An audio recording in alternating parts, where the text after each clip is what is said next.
Maya's Jeep wheezed as it climbed the gradient toward Grandma Helen's estate, the hydrogen engine making sounds no vehicle under 50 years old should make. Through the windshield, the Nava City skyline glittered in the distance, holographic advertisements cycling through the evening air like mechanical aurora. Her dashboard flickered, the outdated AR display struggling to maintain connection to the traffic grid. Most cars drove themselves now. Maya preferred the wheel in her hands, even if it meant manually navigating while everyone else's vehicles synced seamlessly with the citywide network. The estate gates recognized her biometric signature and opened without ceremony. She rolled past Ryan's Tesla Apex, its mirror chrome finish reflecting the dusk in perfect clarity, past Aunt Patricia's Range Rover Quantum with its self-cleaning nano coating that probably cost more than Maya's annual income. The circular driveway was packed with vehicles that whispered money, silent engines, adaptive surfaces, integrated AI assistants that probably judged her rust-spotted Jeep as she passed. Maya parked in the overflow area behind the gardener's shed, where the pavement cracked and weeds pushed through synthetic stone. She killed the engine and sat for a moment, fingers drumming against the worn steering wheel. Her wrist device pulsed, 3 missed calls from Patricia, 2 messages from her mother Claire asking if she was close. One automated reminder that her social credit score had dropped another 2 points due to minimal professional network engagement. She swiped it all away. The camera bag felt heavier than usual as she slung it across her shoulder. Inside, nestled against the padding, was her gift, a leather-bound photo book she'd assembled by hand over 18 months. No digital format, no cloud integration, no AR enhancement layers. Just printed photographs on actual paper. Her family would hate it. She stepped out into air that tasted filtered and temperature-controlled, piped through the estate's climate management system. Even the breeze felt artificial here. A man in a well-fitted charcoal suit was directing catering staff near the service entrance. His movements efficient and precise. He glanced up as Maya walked past, and for half a second their eyes met. His were dark, assessing, but not unkind. He offered a small smile, genuine, not the practiced corporate expression Maya had learned to recognize. She found herself smiling back before she could stop herself, a flutter of something unexpected moving through her chest. Then he returned to his tablet, coordinating servers, and Maya forced herself toward the main entrance. The foyer hit her like sensory overload. Holographic family portraits cycled along the walls, each image enhanced and filtered until everyone looked like advertising executives. The air smelled expensive, some designer scent piped through the ventilation that probably cost more per milliliter than Maya's monthly grocery budget. Crystal chandeliers, real crystal, not synthesized, refracted light in patterns that the estate's AI probably calculated for optimal aesthetic impact. Patricia intercepted her before she'd taken 3 steps inside. "Oh Maya, darling." Patricia's smile was perfect white veneers, her skin smoothed by the kind of medical tech only the genuinely wealthy could afford. At 52, she looked 35, and she knew it. Her dress shifted colors subtly as she moved, responsive fabric that matched her skin tone and ambient lighting. Still playing with cameras? How quaint. Maya gripped the strap of her bag tighter. Wildlife photography. Conservation documentation, of course, of course. Patricia air-kissed near Maya's cheeks without actually making contact, as if poverty might transfer through skin. Ryan just made junior partner at Helios Investments. 6 figures base, plus performance bonuses and equity shares. The signing bonus alone could buy a house in the Towers district. Ryan materialized beside his mother like he'd been waiting in the wings, which he probably had. He held champagne in a glass that cost more than Maya's camera lens, the liquid glowing faintly pink, some designer vintage with bioluminescent properties. His suit was smart fabric, displaying subtle patterns that responded to his neural implant, probably cycling through designs that projected success and dominance to anyone with optical enhancement. "Mom, don't embarrass her." Ryan's smile was all teeth, no warmth. His eyes flicked to Maya's thrift store blazer, lingered on the frayed cuff, then dismissed her entirely. Not everyone can handle high finance and cognitive augmentation contracts. Some people need simpler pursuits. The condescension sat in the air between them like smoke. Maya's jaw tightened, but she moved past them without responding. She'd learned years ago that engaging only gave them ammunition. Her worn denim jacket went on a hook next to her mother's coat, a vintage wool piece in deep burgundy that Claire had worn for decades. Simple, unenhanced, real, Patricia's eyes fixed on that coat with an intensity that made Maya pause. Not admiration. Calculation. Like an art appraiser studying a painting's brushstrokes. The look lasted only seconds before Patricia pivoted back to greeting other guests, but Maya filed it away in the back of her mind. The living room sprawled before her, 40 feet of marble floor-to-ceiling windows overlooking gardens where genetically optimized roses bloomed in impossible colors. Grandma Helen sat in her favorite chair by the fireplace, a throne in everything but name. At 80, she'd refused cosmetic enhancement, letting her age show like a badge of honor. Her eyes were sharp as broken glass, missing nothing as the family gathered around her. Marcus moved through the room like water around stones. Ensuring everyone had drinks, directing staff with subtle gestures, somehow managing to be everywhere and nowhere at once. Maya caught herself watching him, the way he listened when people spoke, actually listened, instead of waiting for his turn to talk. His suit was good quality but not ostentatious, no smart fabric or neuro-responsive elements. Just cloth. Like he'd chosen substance over status, their eyes met across the room. He didn't look away immediately like most service staff would when caught by a guest's gaze.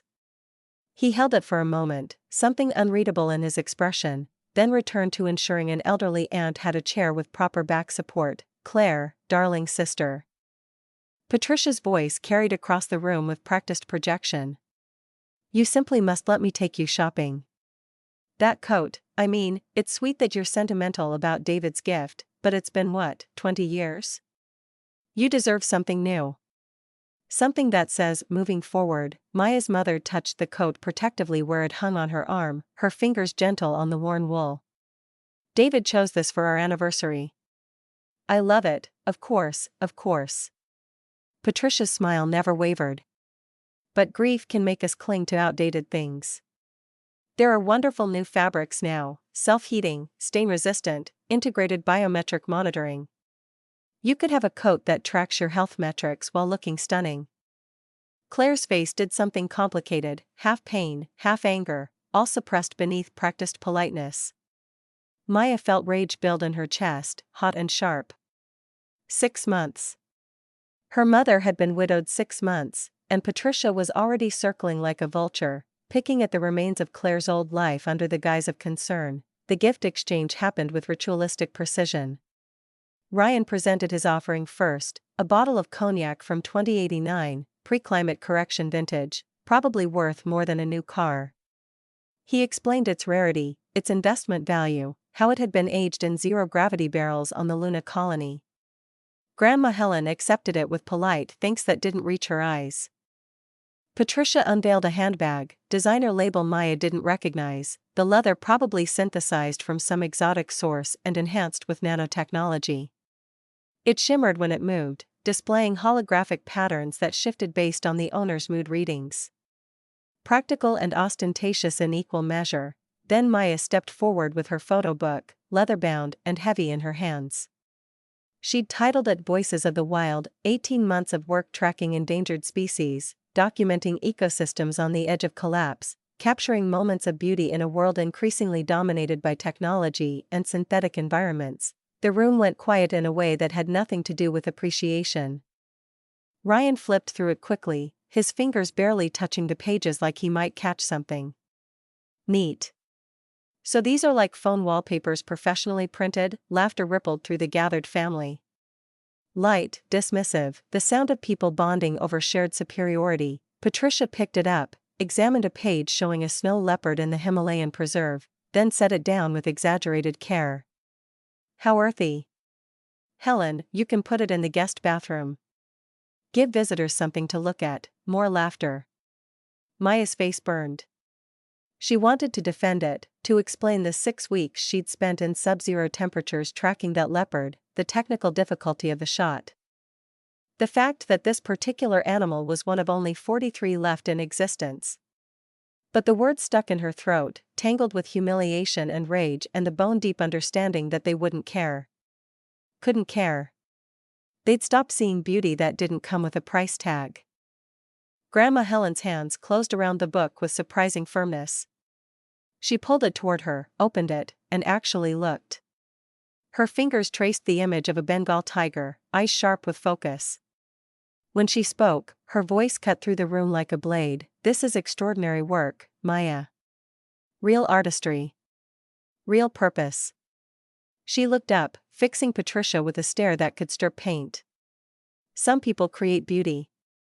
Others just buy it and call it taste." The tension that followed was thick enough to choke on.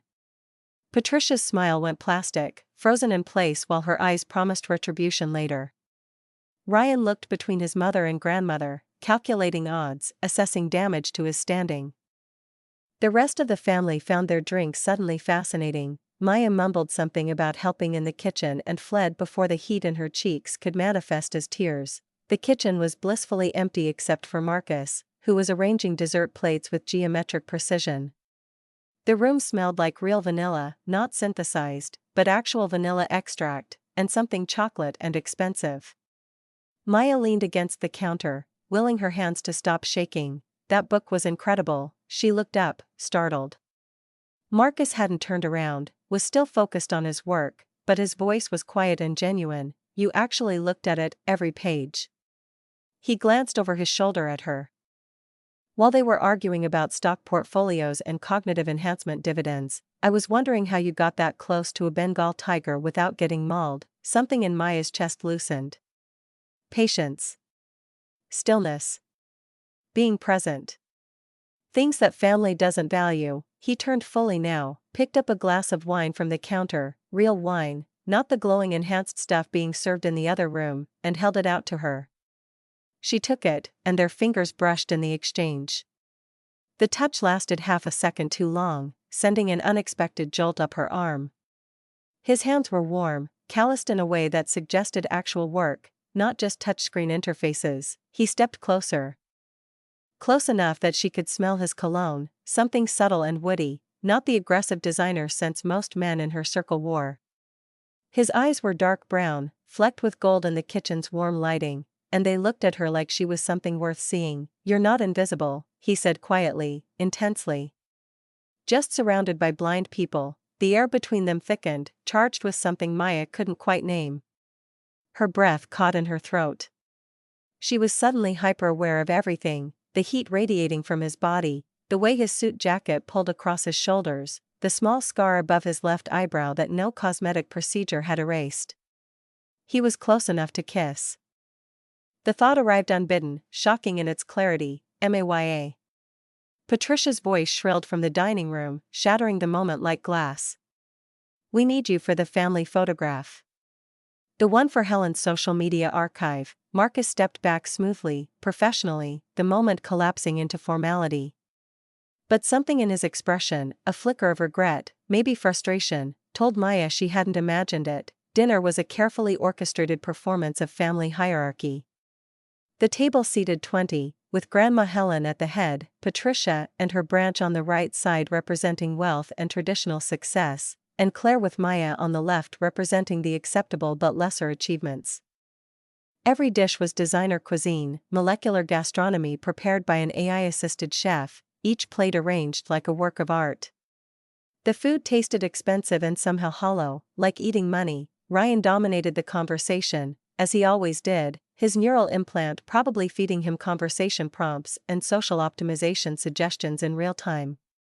"So Maya, still living in that studio apartment in the Makers District? When are you going to get a real place?" "I just closed on a penthouse in Vertex Tower.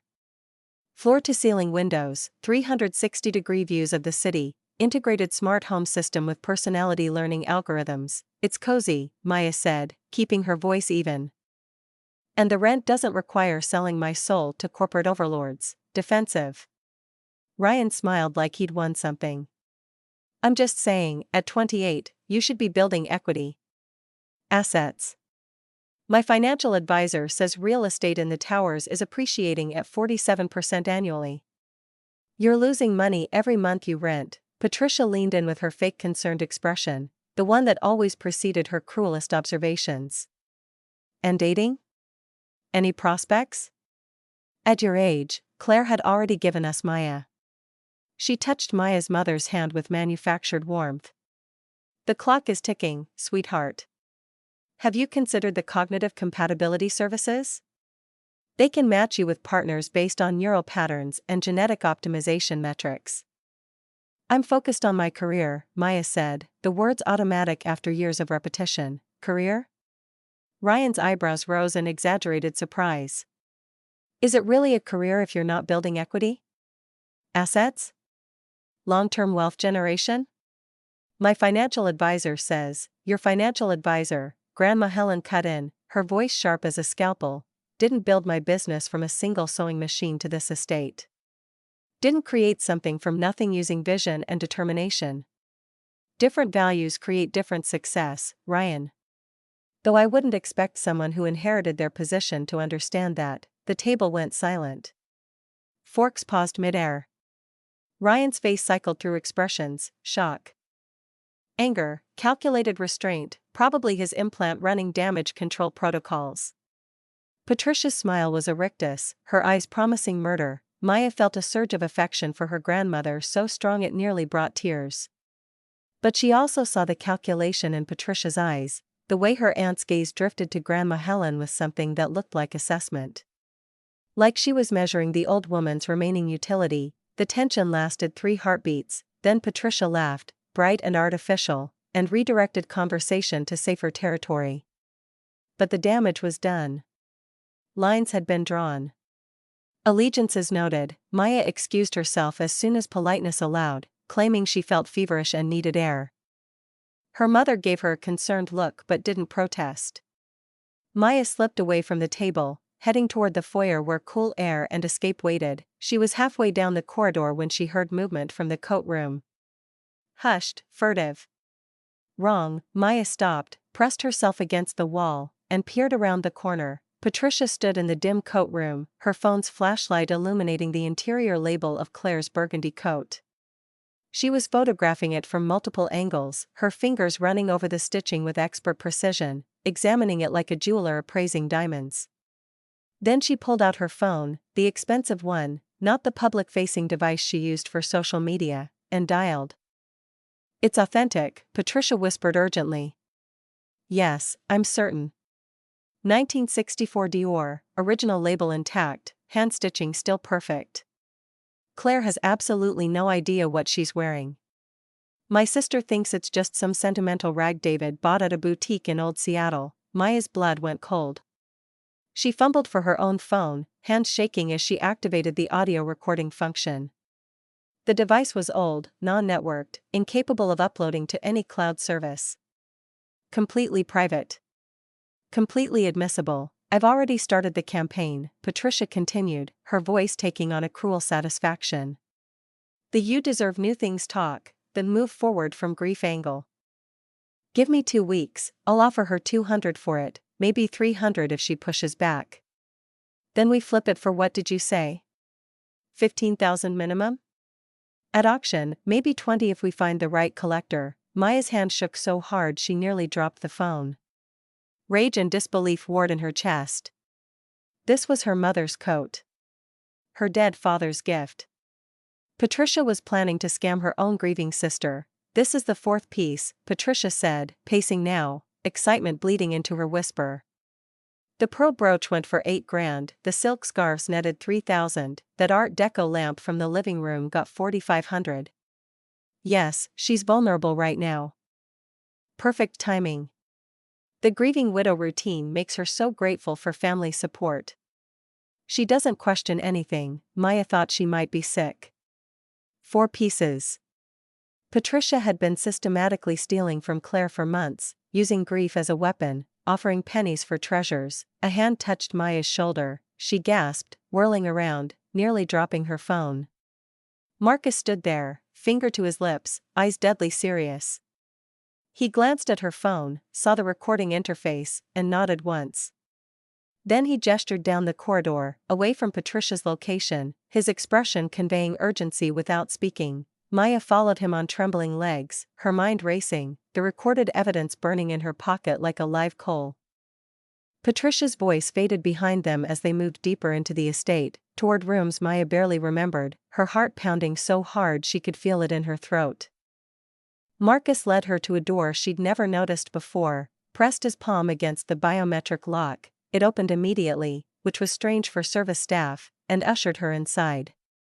The room was a study, lined with ledgers and vintage fashion magazines, Grandma Helen's private sanctuary. He closed the door, and only then did he speak. "How much did you record?" "Enough," Maya managed, her voice raw. "All of it. She's been robbing my mother." For months. Marcus pulled out his own device, not a phone but something more sophisticated, a tablet with multiple screens displaying files and photographs. When he looked at her, his expression was no longer that of humble service staff. It was sharp, analytical, dangerous. "I know," he said. "That's why your grandmother hired me." Maya's blood turned to ice water as Marcus's words settled into the air between them. The study felt suddenly smaller, the walls pressing in with the weight of revelation.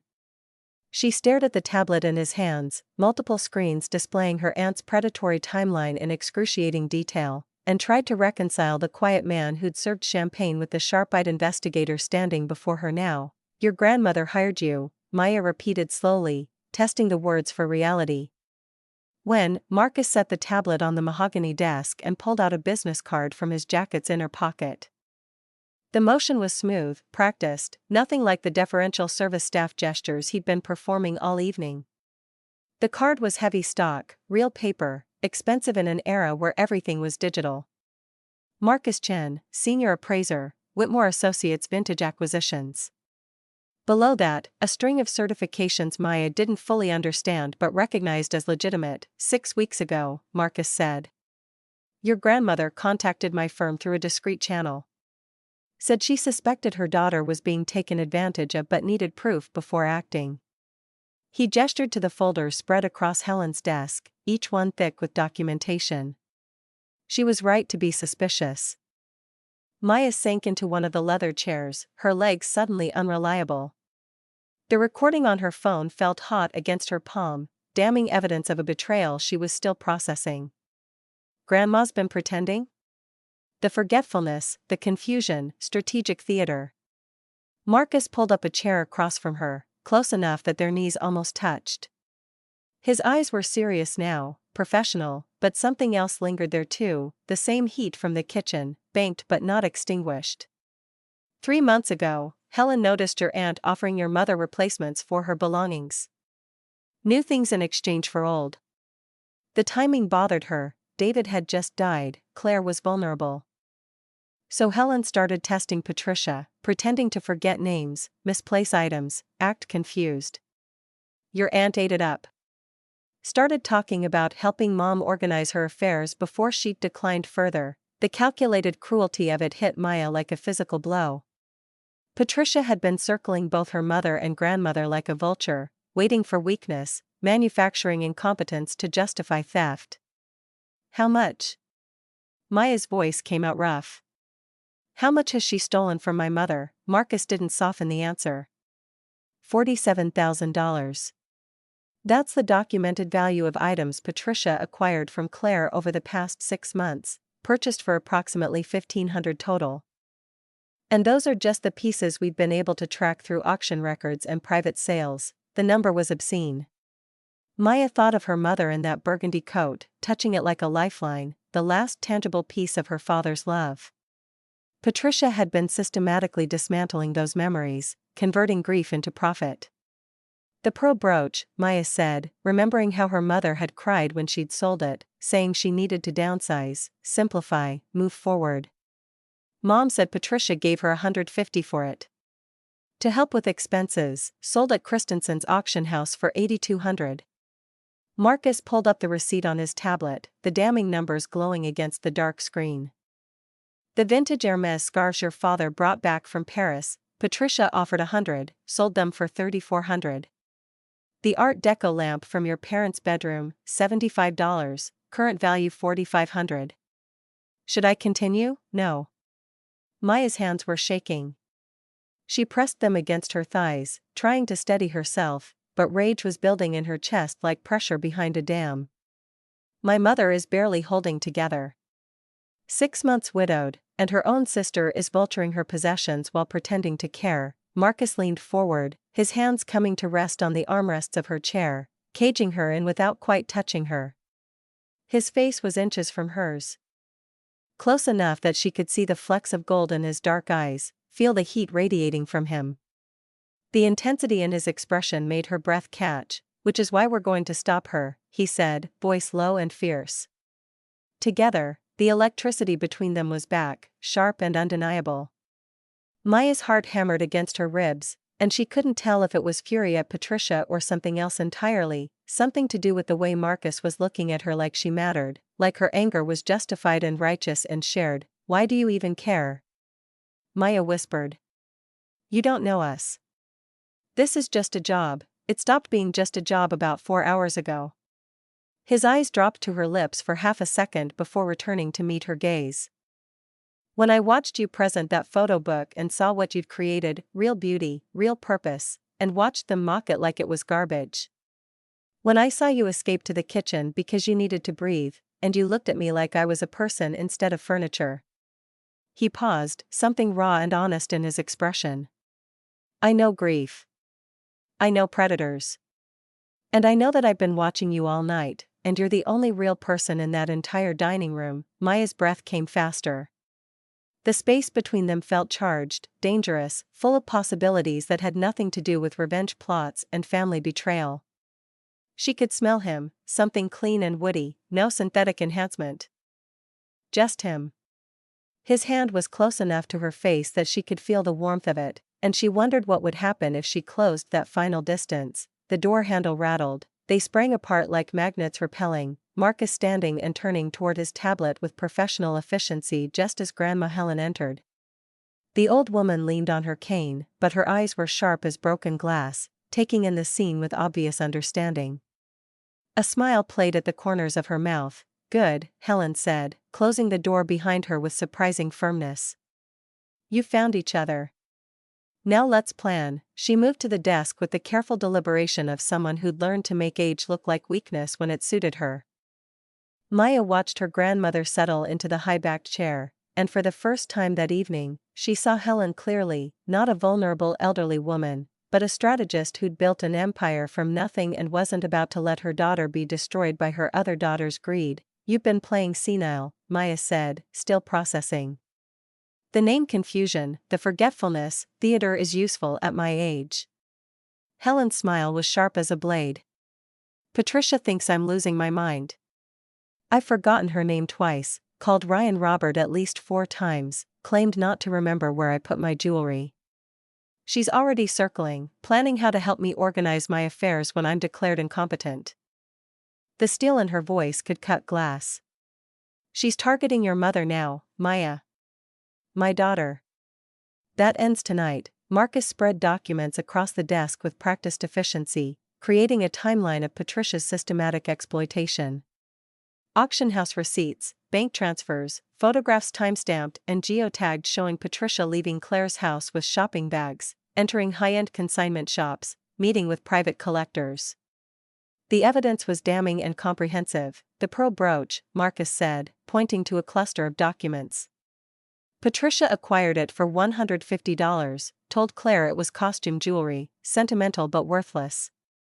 Sold at auction 6 weeks later for $8,200. The buyer was a collector in Singapore who'd been searching for that specific piece for years. It was part of a set originally owned by a Russian duchess, somehow ended up in Seattle in the 1940s. Your father's grandmother bought it at an estate sale. Maya's throat tightened. She remembered that brooch, remembered her father's grandmother showing it to her when she was young, telling her the story of how she'd paid $5 for it during the Depression, how beautiful things sometimes survived in unexpected places. Her mother had worn it on special occasions, touching it like a talisman. And Patricia had bought it for pocket change and turned it into profit, the vintage Hermes scarves. Marcus continued, sliding another set of documents forward. Acquired for $100, resold through Lux Consignment for $3,400. Patricia told Claire that vintage scarves weren't fashionable anymore, that she'd dispose of them properly so Claire wouldn't have to deal with it. Dispose of them properly, Maya repeated, her voice hollow. She made it sound like she was doing Mom a favor. That's the pattern. Helen's hands were folded on the desk, her rings catching the light, real stones, not synthesized, chosen for meaning rather than flash. Every acquisition is framed as help. Clearing clutter, updating wardrobes, making space for healing. Patricia has made herself indispensable to your mother while systematically robbing her. Maya looked at the evidence spread before her, 6 months of calculated theft documented in receipts and photographs and bank transfers. How do we prove it without destroying the family? Without humiliating Mom in front of everyone? Helen's laugh was sharp and humorless. Darling, Patricia has been poisoning this family for decades. Your mother needs to know the truth, and she needs to know publicly, where Patricia can't spin it or manipulate her afterward. Sometimes you have to lance the boil to save the body. At the birthday toast, Marcus said, understanding immediately. Everyone will be gathered, phones out recording for social media. Ryan always live streams these events for his followers. Patricia won't be able to deny anything without contradicting a public record. Maya's stomach twisted with dread and anticipation. Mom will be devastated. Your mother, Helen said firmly, is stronger than Patricia gives her credit for. She survived losing David. She's surviving widowhood. She'll survive losing a predatory sister. The old woman's eyes softened fractionally when she looked at Maya. And she has you.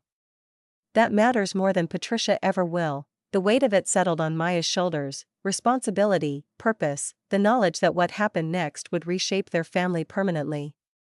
But looking at the evidence, at Marcus's steady presence, at her grandmother's steel-wrapped in velvet determination, Maya felt something else too. Power. Agency. The ability to fight back against people who'd spent years making her feel small. What do we need to do? Maya asked. Over the next hour, they worked in focused silence, building their case piece by piece. Marcus walked Maya through each acquisition, explaining the provenance and value of items Patricia had stolen. The Art Deco lamp that had sat on her parents' nightstand for 30 years, Tiffany original, worth a small fortune. The silk evening gloves Claire had worn to her wedding, vintage Dior, irreplaceable. The collection of vinyl records David had treasured, first pressings, some signed, now scattered across private collections after Patricia had convinced Claire they were taking up space. Maya's anger crystallized into something cold and focused. Every item represented a memory Patricia had monetized, a piece of her father that had been stolen from her mother under the guise of care. She bent over the documents, shoulder pressed against Marcus's as they cross-referenced auction records with bank transfers, and tried to ignore the way her body responded to his proximity. It was impossible. Every time their hands brushed reaching for the same document, every time he leaned close to point something out and she felt his breath against her ear, the electricity between them surged stronger. The revenge plot demanded focus, but Maya's awareness kept fracturing, catching on the line of Marcus's jaw, the elegant strength of his hands, the way he listened when she spoke like her words actually mattered. She sold your mother's wedding pearls, Marcus said quietly, pulling up another receipt. His shoulder was solid against hers, warm through layers of fabric. The ones from your father's grandmother. Patricia told Claire they were paste, offered $200 for them as a courtesy. They sold for $9,300 at a private auction 3 months ago. Maya's voice broke. Those were supposed to be mine someday. Mom said she'd give them to me when I got married, if I ever. She stopped, unable to finish the sentence. Marcus's hand covered hers where it rested on the desk, his palm warm and calloused and real. The touch was meant to comfort, but it sent heat racing up Maya's arm, pooling low in her stomach. His thumb traced small circles against her knuckles, a gesture so intimate it made her breath catch. We'll make this right, he said, his voice rough with emotion she couldn't quite parse. I promise. Their faces were close, close enough that Maya could see the darker ring around his irises, count his eyelashes, map the small imperfections that made him human, real, in a world of enhanced perfection. The moment stretched, elastic and fragile, full of possibility. She could feel the tension in his body, the careful control he was exercising, and knew with sudden certainty that if she moved forward even an inch, he'd meet her halfway. Where the hell is Maya? Ryan's voice echoed from the hallway, shrill and entitled. And where's the help? We need more champagne for the toast, the spell shattered. Marcus pulled back smoothly, professionally, but something in his expression, frustration, maybe longing, told Maya she hadn't imagined what had almost happened. Helen was watching them with knowing eyes and a small, satisfied smile that suggested she'd been aware of the undercurrent all along. Marcus will return to his duties, Helen said, but there was warmth in her voice that contradicted the formal words. Maya, you should rejoin the party. We need Patricia confident and off guard. Act normal, act hurt if you need to, she thrives on others' pain. Let her think she's winning, Maya nodded, standing on legs that felt unsteady for reasons that had nothing to do with her aunt's crimes. Marcus met her eyes across the desk, and the look that passed between them carried weight, promise and heat and unfinished business. I'll get the champagne, Maya said, surprised by how steady her voice sounded. I'll help, Marcus replied, and they both ignored Helen's quiet chuckle as they left the study. The back storage room was down a narrow corridor lined with framed photographs from Helen's past, the estate under construction, the business in its early days, family portraits from decades ago when everyone still seemed to like each other. Maya led the way, hyper-aware of Marcus's presence behind her, the way the corridor seemed to shrink with both of them in it. The storage room itself was barely more than a large closet, shelves packed with vintage wines and champagne that Helen collected the way some people collected art. Maya scanned the labels, looking for the bottle Helen had specified, the 1998 Dom Perignon that was worth more than Maya's monthly rent. You don't have to help me, she said, reaching for the high shelf where the good bottles lived. I know. Marcus moved behind her, his body close enough that she felt the heat of him against her back. His arm extended over her shoulder, reaching for bottles she couldn't quite access. But I want to, the words hung in the small space, loaded with double meaning. Maya turned in the tight confines, which was either a mistake or the best decision she'd made all evening. Now they were face to face, barely inches apart, trapped between champagne bottles and expensive wine and the weight of everything unsaid between them. Marcus's hand was still raised above her head, braced against the shelf, effectively caging her in. His other hand had somehow found its way to the small of her back, steadying her in the tight space. Or pulling her closer. Maya couldn't tell which, couldn't think past the sudden overwhelming awareness of his body against hers. Maya, he said, and his voice was rough, stripped of professional polish. Just her name, but it carried everything, want and restraint and the question of what happened next. This is complicated, she managed, but she didn't step back, didn't create distance. If anything, she swayed forward fractionally, drawn by gravity or desire or simple human need. I don't care. His hand at her back pressed more firmly, eliminating the last inch of space between them. About complications, about timing, about the fact that we met during a family crisis. I care about you. His free hand came up to cup her face, thumb tracing her cheekbone with devastating gentleness. The touch short-circuited Maya's thoughts, reduced her world to the warmth of his palm, the intensity of his gaze, the feeling of being seen, truly seen, for the first time in longer than she could remember. Not as the failure cousin, not as the girl who chose passion over profit, but as herself, complete and valuable exactly as she was. The door swung open with a bang that made them both freeze. Patricia stood silhouetted in the doorway, her expression cycling rapidly from surprise to suspicion to something calculating and cruel. Her eyes took in the scene. Maya and Marcus pressed together in the narrow space, his hand on her face, their bodies aligned in a way that couldn't be mistaken for anything professional. What's going on here? Patricia's voice was sugar over poison, sweet and deadly. Marcus stepped back with practiced smoothness, his expression shifting to polite service deference so quickly Maya wondered if she'd imagined the heat in his eyes moments before. But his hand lingered on her back for just a second, a steadying presence, before falling away, helping Ms.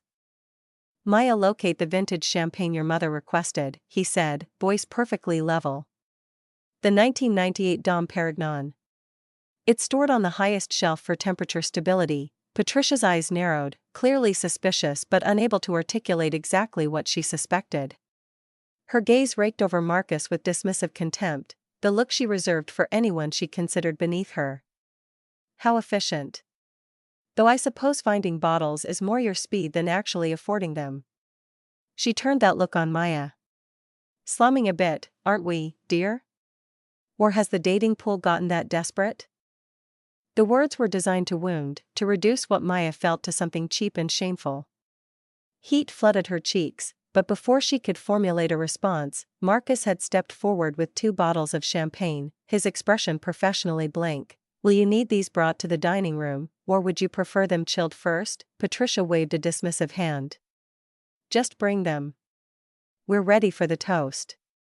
She swept away down the corridor, but not before giving Maya one last loaded look that promised they'd discuss this later. Maya sagged against the shelf, mortification warring with residual desire and fresh anger at how easily Patricia could make her feel small. Marcus set the champagne bottles down and turned to her, his professional mask cracking to show concern. Hey, he said softly. Don't let her get in your head. She's about to get everything she deserves. She's right though, Maya said, hating how hollow her voice sounded. I am slumming. You're successful, established, probably have your life perfectly together, and I'm the family disaster who lives in a studio apartment and can barely afford groceries some months. Marcus caught her chin, tilting her face up until she had to meet his eyes. You're a wildlife photographer documenting species on the edge of extinction. You create beauty and meaning in a world that's forgetting how to value either. You fight for things that can't fight for themselves. His thumb brushed across her lower lip, and Maya's breath hitched. That's not disaster. That's grace. The moment crystallized, perfect and fragile. Maya wanted to kiss him so badly it was a physical ache, wanted to lose herself in the promise of his touch and forget about family drama and revenge plots and the complicated reality waiting back in the party. But Patricia's intrusion had reminded her why they were here, what was at stake. We should get back, she said reluctantly. Before they come looking again, Marcus nodded, but he didn't move immediately. After this is over, he said quietly, after we've dealt with your aunt and your mother is safe, can we finish this conversation? Yes, Maya answered without hesitation. Then, because she needed him to understand, I want to. His smile was slow and genuine, transforming his face from professionally handsome to something that made Maya's heart stumble. Good, he said. Now let's go expose a thief. They returned to the party carrying champagne like weapons, playing their roles, the humble assistant and the overlooked niece. But Maya caught Marcus's eyes across the room multiple times, and each look carried heat and promise and the certainty of unfinished business. The party had taken on a different energy in her absence. Patricia held court near the fireplace, telling some story that had the extended family laughing on cue. Ryan was indeed live-streaming on multiple platforms, his neural implant probably optimizing content in real time for maximum engagement. Claire sat slightly apart, still wearing that burgundy coat like armor, looking tired and sad and small. Maya's rage crystallized into diamond-hard determination. Her mother deserved better than this. Deserved better than vultures circling her grief, than a sister who wore love like camouflage while stealing everything of value. She was halfway to her mother's side when she heard it, Patricia's voice from around the corner, low and urgent. Maya stopped, pressed herself against the wall, and listened. The code tonight, Patricia was saying. Then next week we push the medical power of attorney angle. Once we control Claire's finances, we can access Helen's estate planning too. That was Ryan, his voice eager and cruel. Claire's the executor. If she's deemed incompetent to serve, we contest the will, freeze everything pending family agreement, meaning we renegotiate my share, Patricia said, satisfaction bleeding through every word. Helen's hoarded wealth for decades while I built my business with scraps. Time for redistribution. Maya's hand moved automatically to her phone, starting a new recording. Her heart hammered, but her hands were steady now. This wasn't just about stolen coats and pearl brooches anymore. This was a conspiracy to destroy her mother's agency. To control her finances, to use her grief as a weapon in a larger assault on Grandma Helen's estate. A hand found hers in the shadows, Marcus, appearing silently beside her. He held up his own device, already recording. Their eyes met, and in that shared look was everything: fury and determination and the promise of justice. His fingers interlaced with hers, squeezing once in solidarity. They had everything they needed now. Every piece of evidence, every admission, every calculated cruelty documented and ready to be brought into the light. All that remained was the execution. From the living room, Helen's voice rang out clear and strong: "Family, if you'd gather round. I'd like to make a toast for my 80th birthday." Maya and Marcus separated, each moving to their assigned positions. The trap was set. The evidence was ready. And Patricia, confident and cruel and completely unaware, was about to walk straight into the reckoning she'd been building for herself, one stolen memory at a time. Maya's phone felt heavy in her pocket, loaded with recordings that would shatter her family's fragile peace. But as she watched her mother's tired face, saw Patricia's predatory smile, felt the ghost of Marcus's touch still warm on her skin, she knew there was no other choice. Sometimes love meant protection. Sometimes it meant exposure. And sometimes it meant burning everything down so something real could grow from the ashes. The family gathered, phones raised, social media primed. Patricia stood beside Grandma Helen, one hand proprietarily on the old woman's shoulder. Ryan adjusted his streaming angles. Claire hung back, small and uncertain. And Maya, standing at the edge of the crowd with evidence of betrayal burning in her pocket, prepared to watch her family implode. The chrome elevator doors sealed shut with a soft hiss, and Maya Chen felt the familiar tightness in her chest that always accompanied returns to the family estate. Through the transparent walls, Neo Shanghai sprawled below, holographic advertisements flickering between skyscrapers, personal drones weaving through regulated air corridors. The city's augmented reality layer painting information across every surface for those with the neural implants to see it. Maya still used old-fashioned optical lenses, much to her family's embarrassment. Her reflection stared back from the polished elevator panel. The blazer was vintage, actual cotton, not printed biomaterial, and it hung on her frame with the comfortable weight of something real. Her mother had sent 3 messages this morning suggesting she wear something more appropriate for Grandmother Helen's birthday celebration. Maya had archived all 3 without responding. The elevator climbed 80 floors. Her grandmother owned the top 20, identity confirmed. The elevator's AI announced, "Welcome, Maya Chen. Your biometric data indicates elevated cortisol levels. Would you like me to dispense an anxiety regulator? No, your grandmother has requested that all guests present themselves at optimal social performance levels." I said no. The AI fell silent, though Maya could feel it logging her refusal in some database that her Aunt Patricia would review later, adding it to the growing list of Maya's inadequacies. Refuses pharmaceutical assistance. Shows poor commitment to family image standards. The doors opened onto the penthouse vestibule. The walls were living screens, currently displaying a curated feed of the Chen family's greatest achievements. Her cousin Ryan closing a billion-credit real estate deal. His image frozen mid-handshake with some planetary development minister. Aunt Patricia receiving an award for excellence in luxury property acquisition.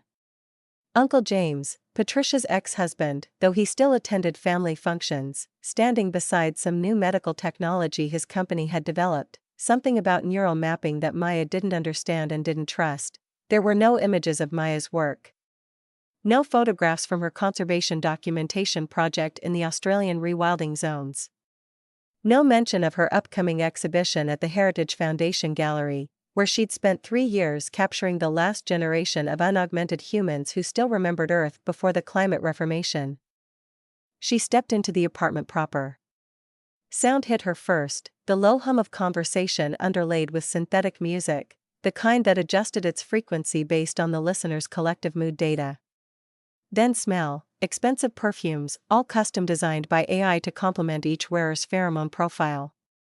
Food from the molecular gastronomy printer, perfectly calibrated for maximum sensory impact and zero waste. Everything optimized. Everything curated, nothing real. There she is. Her mother's voice carried across the room, and Maya tracked the sound to find Claire Chen standing near the panoramic windows, champagne glass in hand. Her mother looked thinner than last month. The grief management program she'd been prescribed after Dad's death must not be working. Or maybe she'd stopped taking it. My daughter, the artist. The way Claire pronounced artist made it sound like failure. Maya crossed the room, navigating between clusters of relatives and family associates. Everyone here had some augmentation, neural implants for instant data access, genetic modifications for enhanced health and appearance, social overlay software that displayed each person's current status metrics in the shared visual space.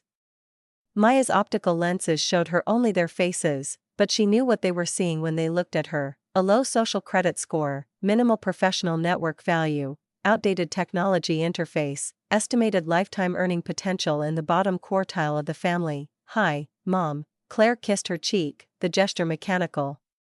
"You wore that blazer. It's comfortable, it's ancient." Ryan's girlfriend was asking if you were making some kind of statement. Claire's fingers tightened on her champagne glass.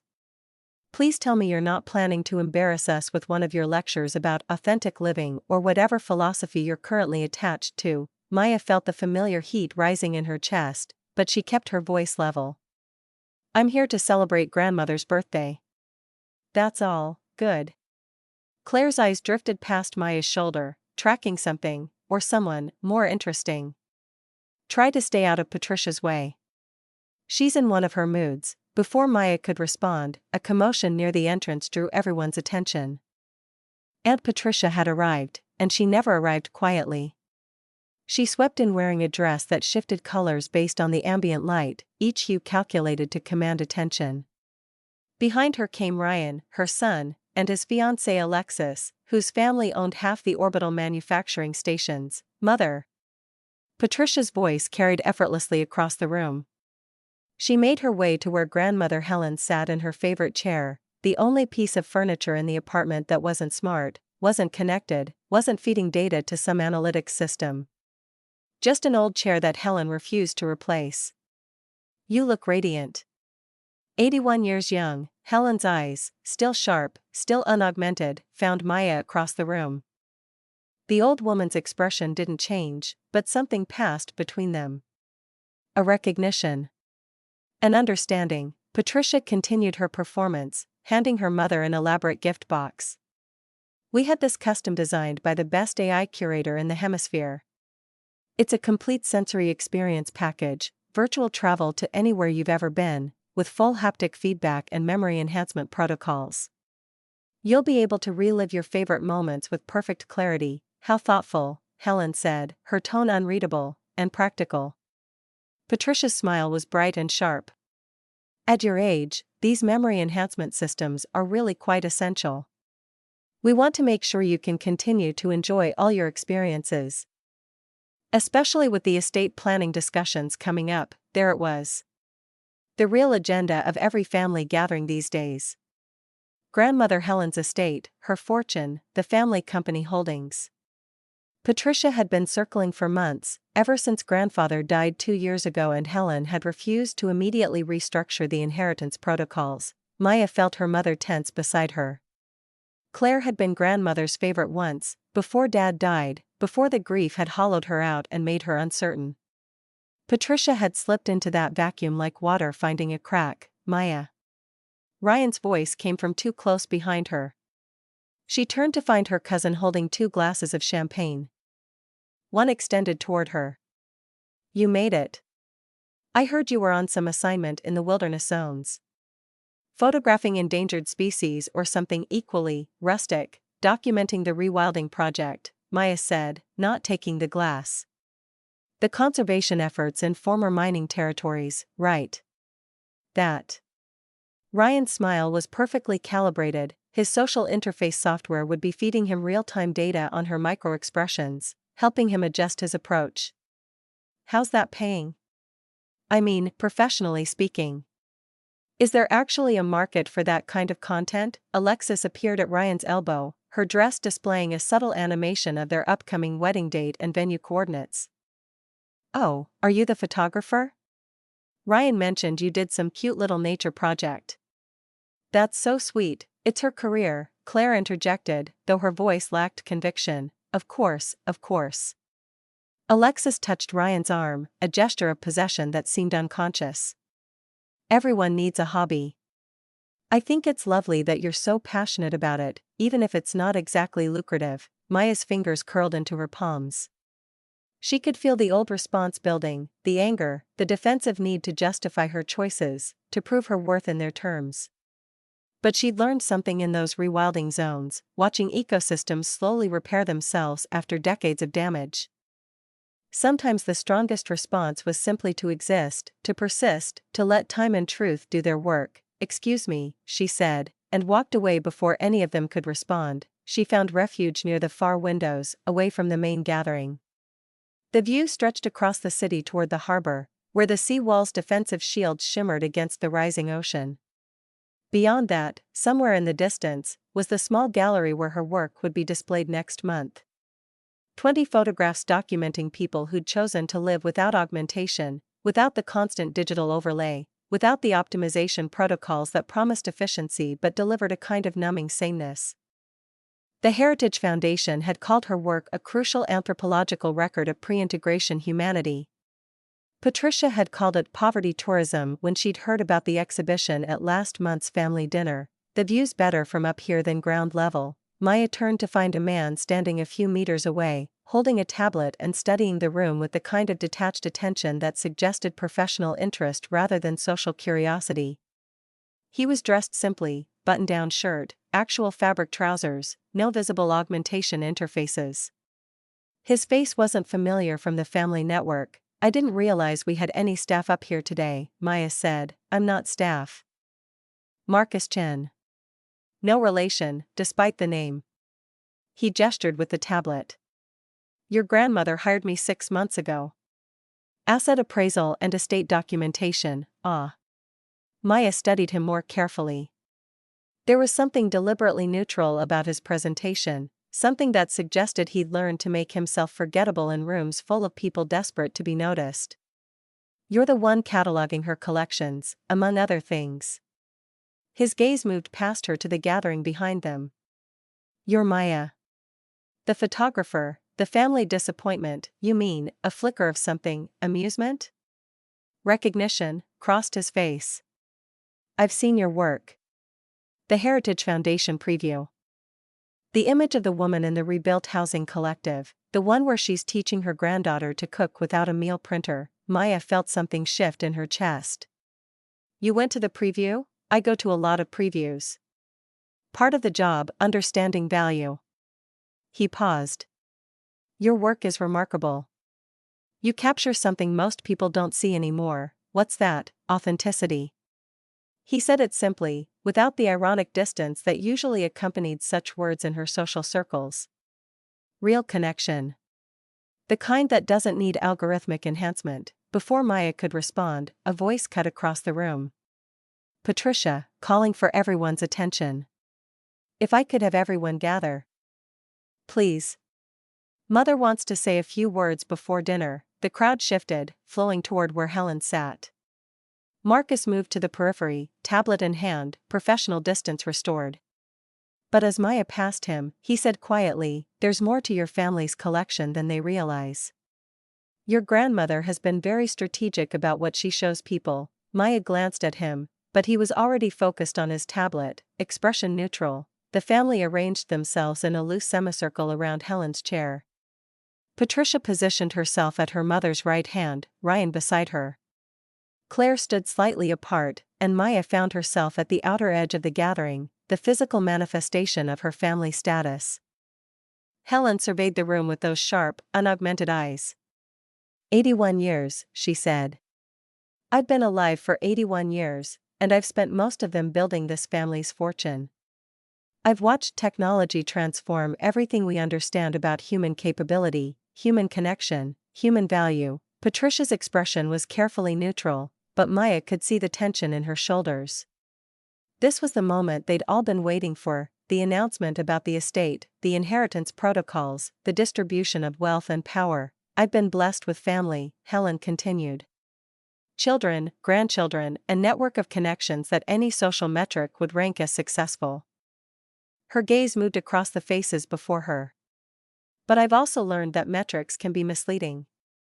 That optimization isn't the same as wisdom. That there's a difference between what the algorithms value and what actually matters. A subtle shift in the room's energy. Several people adjusted their positions, their expressions. I've spent the last 6 months having my estate appraised.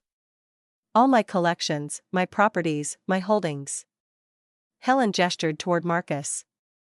Mr. Chen has been extraordinarily thorough. He's discovered some interesting things. Patricia's smile tightened almost imperceptibly. Mother, if you're talking about the items Claire has been selling, I'm talking about my observations, Helen said, her voice quiet but absolute.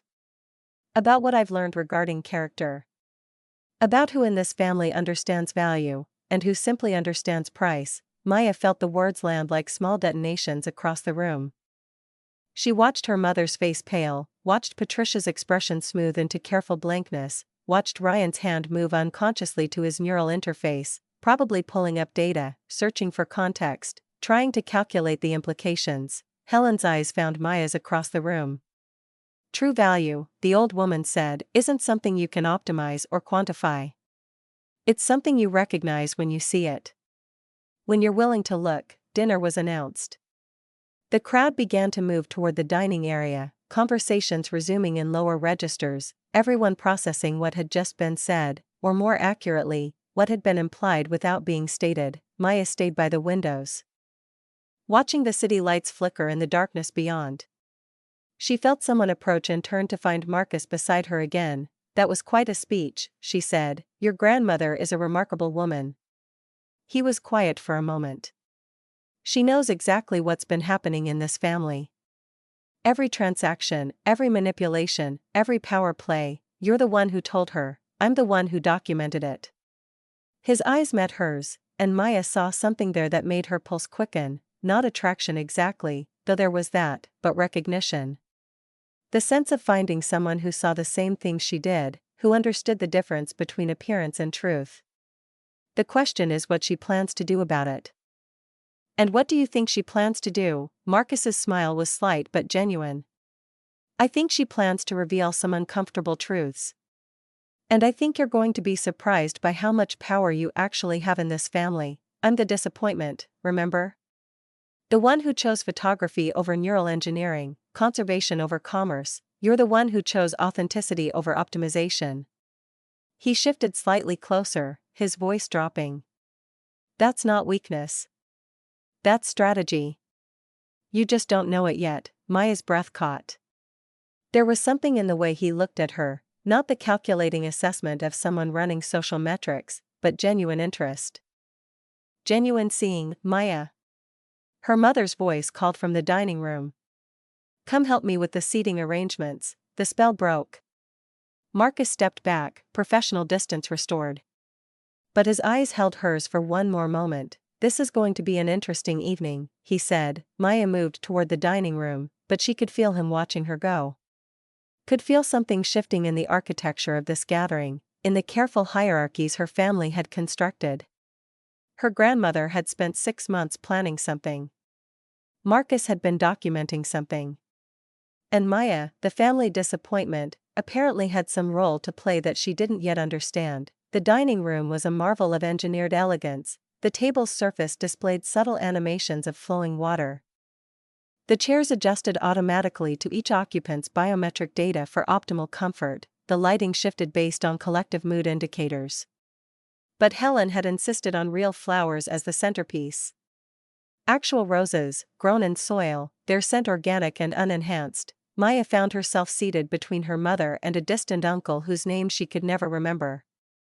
Across the table, Ryan and Alexis were already documenting the meal with their neural feeds, their shared experience being broadcast to their combined social networks. Patricia sat at Helen's right hand, her position of honor. Marcus was nowhere to be seen, presumably back to his documentation work, or perhaps dismissed for the family meal. The first course arrived, presented by service drones that moved with choreographed precision.